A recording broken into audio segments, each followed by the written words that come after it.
ദൈവ തിരുനാമത്തിന് മഹത്വമുണ്ടായിരിക്കട്ടെ. ഇന്ന് എനിക്ക് നിങ്ങളുമായി പങ്കുവയ്ക്കാൻ ലഭിച്ചിരിക്കുന്ന വിഷയം നല്ല സ്നേഹിതൻ എന്നുള്ളതാണല്ലോ.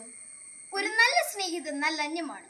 ഒരു മനുഷ്യന് കൊടുക്കാൻ പറ്റുന്ന ഏറ്റവും നല്ല ബന്ധം സൗഹൃദമാണ്. അത് മനോഹരമാണ്. അതിനെ നെഞ്ചോട് ചേർത്ത് വെക്കാൻ ഒരു സ്നേഹിതനെങ്കിലും നമുക്ക് ഒരായുസിൽ സമ്പാദിക്കാൻ കഴിയണം. എത്ര തിരക്കിലും നമ്മെ കേൾക്കാൻ, നമ്മോട് പറയാൻ, നമ്മിലെ തെറ്റുകളെ ചൂണ്ടിക്കാട്ടുന്ന, ശരികൾക്കൊപ്പം കൂടി നിൽക്കുന്ന, ഏത് പ്രതിസന്ധിയിലും കൂടി നിൽക്കുന്ന ഒരു സ്നേഹിതൻ നമുക്കുണ്ടാകേണ്ടതാണ്.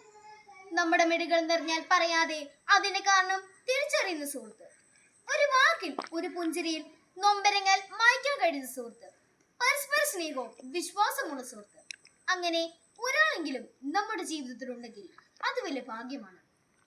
Friendship is A pure love, so keep it live. ഇവിടെ ആരാണ് നല്ല സ്നേഹിതൻ എന്ന് നോക്കാം.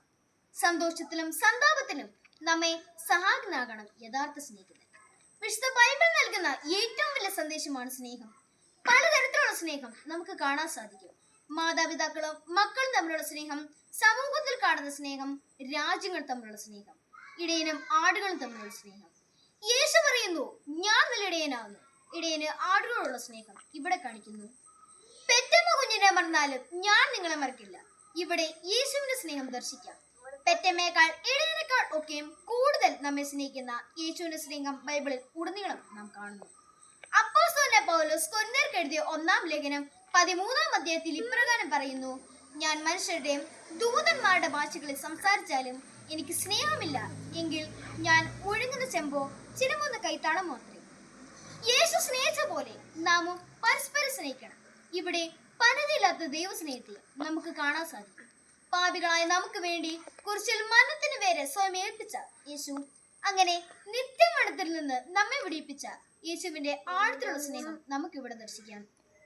1 കൊരിന്ത്യർ 13-ാം അധ്യായം 4-ാം വാക്യത്തിൽ ഇപ്രകാരം പറയുന്നു, സ്നേഹം ദീർഘമായി ക്ഷമിക്കുകയും ദയ കാണിക്കുകയും ചെയ്യുന്നു. സ്നേഹം സ്പന്ദിക്കുന്നില്ല, സ്നേഹം നിഗളിക്കുന്നില്ല, ചീർക്കുന്നില്ല, അയോഗ്യമായി നടക്കുന്നില്ല, സ്വാർത്ഥം അന്വേഷിക്കുന്നില്ല, ദേഷ്യപ്പെടുന്നില്ല, ദോഷം കണക്കിടുന്നില്ല, അനീതിയിൽ സന്തോഷിക്കാതെ സത്യത്തിൽ സന്തോഷിക്കുന്നു, എല്ലാം പൊറുക്കുന്നു, എല്ലാം വിശ്വസിക്കുന്നു, എല്ലാം പ്രത്യാശിക്കുന്നു, എല്ലാം സഹിക്കുന്നു. സ്നേഹം ഒരു നാളും ഉതിർന്നു പോകുകയില്ല. വിശുദ്ധ യോഹന്നാന്റെ സുവിശേഷം 13-ാം അധ്യായം 6-ാം വാക്യത്തിൽ ഇപ്രകാരം പറയുന്നു, തന്റെ ഏകജാതനെ പുത്രനെ വിശ്വസിക്കുന്ന ഏവനും നശിച്ചു പോകാതെ നിത്യജീവൻ പ്രാപിക്കേണ്ടതിന് ദൈവം അവനെ നൽകുവാൻ തക്കവണ്ണം ലോകത്തെ സ്നേഹിച്ചു. ദൈവം ലോകത്തെ സ്നേഹിച്ചു എന്നതിനർത്ഥം ലോകത്തിലുള്ള മനുഷ്യരെ സ്നേഹിച്ചു എന്നതാണ്. യേശുവിനെ മാതൃകയാക്കി യേശുവിനെ ഉത്തമ സ്നേഹത്തിനെ കണ്ട് സഹജീവികളോട് സ്നേഹിതരെ വർത്തിക്കണം. അവരോട് കരുണ കാണിക്കണം. കരുണ പറ്റിയ സമൂഹത്തിന് നൽകുന്ന മറുപടി സ്വാർത്ഥത വെടിഞ്ഞ അവരനോട് സ്നേഹം കാണിക്കേണ്ടത് അത്യാവശ്യമാണ്.